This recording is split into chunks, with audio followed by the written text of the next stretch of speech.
morning. Today will be some informations concerning mastaba at Delta of the Nile in Egypt. Archaeologists discovered mastaba, beautiful, and next it was clean and was made a lot of photos. All was done under the head and hand of Professor Czałowicz and Dr. Marek Chłodnicki. And by the way, during this excavation, during this exploration, was discovered entrance to the mastaba. This is a location of the archaeological site Tell el Farkha. This is Nile Delta, Cairo, and scale. And mastaba discovered by archaeologists. At the one wall of this mastaba, more or less somewhere there, was discovered entrance filled up with the bricks. And I did small reconstruction of phenomenon we had there, starting from oldest layers to youngest one. And I like to present you this sequence of sediments and sequence of sedimentation and other anthropogenic activities. First of all, the mastaba was built over the older sediments and anthropogenic deposits, and walls of mastaba made of dried bricks. This wall started there. So below this part of profile of the wall of mastaba, internal wall of mastaba, so it was not possible to see these things when mastaba was finished. Below this border, let's say, limit, below there are older layers, older than mastaba, and over these layers were mastaba constructed. So, by the way, during this exploration and cleaning of the profiles, etc., was chance to see sediments, deposits, anthropogenic, present at this place before construction of mastaba, and these all sediments are there. I will describe them step by step. And on this undulated, not regular surface were constructed walls of mastaba, made using dried bricks, various dried bricks, and at one moment was made entrance to the mastaba. This entrance is younger than this layer because it's cutting layers, and is slightly younger than this layer because entrance is not disturbing this layer. So entrance to mastaba was made before formation, more or less, of this layer. And now we have again this photograph of entrance with lines, marked lines showing sequence of layers. And after removing a photo, we obtain picture profile of wall, internal wall of mastaba, with many phenomena. starting from oldest to youngest. So let's see the sequence of human activity before construction of the mastaba, oldest sediments. The mastaba preserved construction of the mastaba preserved sediments present below mastaba. Of course, after construction of mastaba, nobody dug in this place, and nobody made any works under the mastaba. So sediments older than mastaba are preserved in primary form. Very is interesting. So we will start from oldest layer number 13, where archaeologists discover beautiful vessels, and this material is anthropogenic with traces of charcoal, and let's say it's typical anthropogenic layer known from this site. Next layer number 12, is very rich, contain a lot of charcoal. It's because of presence of charcoal, it's black.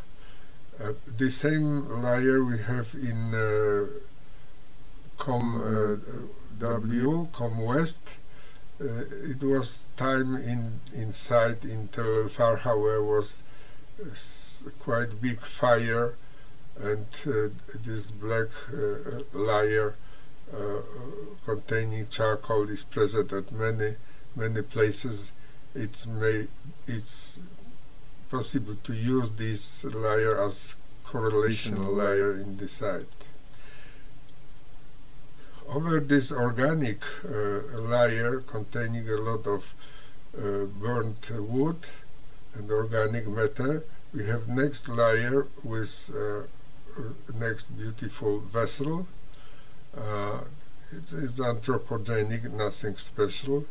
And next layer covering layer with this vessel is dark, contain again quite a lot of charcoal, and it's present only at some places. It's not present in all wall of the mastaba of tested profile. And again we have next layer with not well seen traces of bricks, so it was probably wall. Still we are below the mastaba, so there are sediments older than mastaba, and this wall was damaged. We don't know why, but it was damaged, and this layer is preserved under the mastaba only in fragments. And next thin layer, which is continued there, younger than this one, layer number 8, and at the top of this layer and this sequence of layers there, we have the base for construction of the mastaba. So it means that mastaba was built on very undulated surface. The surface before construction of mastaba was not clean, was not prepared specially for construction of mastaba. So over this limit of older sediments was constructed first part of mastaba, and so this is this limit, this contact between older and older layers, anthropogenic, and first wall of mastaba, layer number 5. Over this layer was constructed next layer built of dried bricks, various dried bricks. Next was built layer number 4, number 3, again built of dried bricks, layer number 2 over this layer 3.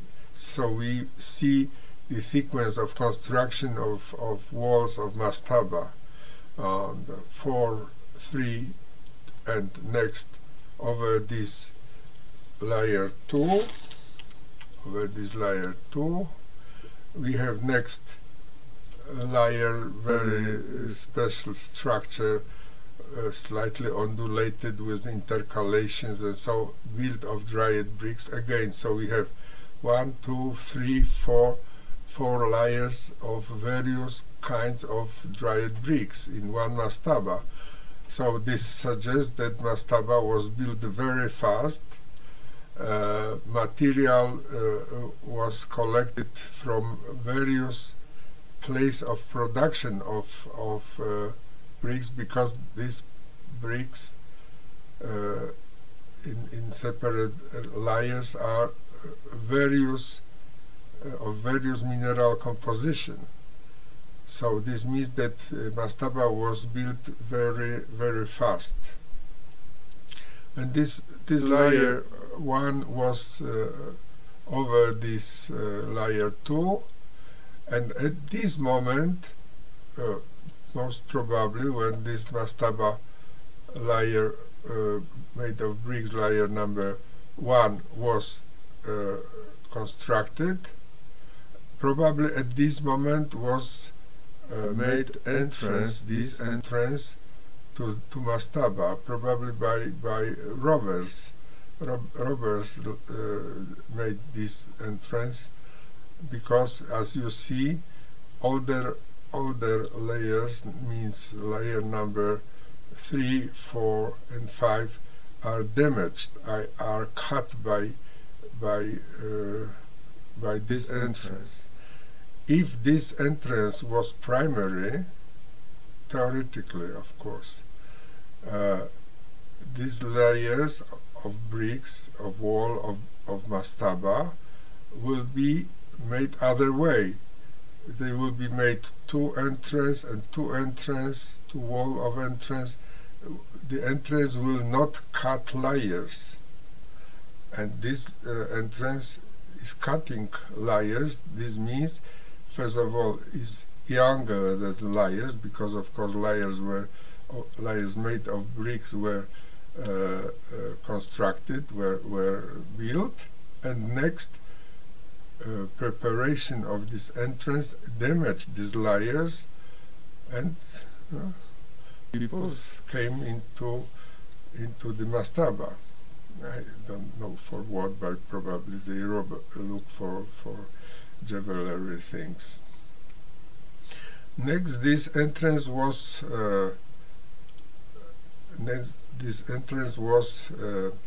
filled up with the bricks, and if we look carefully, this is drawing, but this is picture. There are, let's say, 2 generations, 2 steps of filling up of entrance. First was made with using bricks, like there, and next these bricks are not as well seen as at the bottom. So of course filling up of entrance was done starting from the down, from the bottom of entrance up to the top. And it's very interesting that surface of this material filling up the entrance is very well constructed. It's smooth, and so it's very, very good work. So, in summary, we have some opinions concerning this mastaba, as well as concerning this secret entrance. So there are listed there in points. So please read this, and place is exciting. Site Tell el Farkha is exciting. Mastaba is fantastic, and all means that after construction of the mastaba, there were some robbers, probably. They tried to come in, even they came into the mastaba, and maybe they robbed some things present inside, left for somebody who was buried in this tomb. So thank you for listening, and now is prepared a small lecture concerning construction of Hatshepsut temple in Upper Egypt, and the relation between geology and knowledge of constructors of temple. It is very fascinating. So at the moment, thank you very much, and see you again next time. Thank you, bye-bye.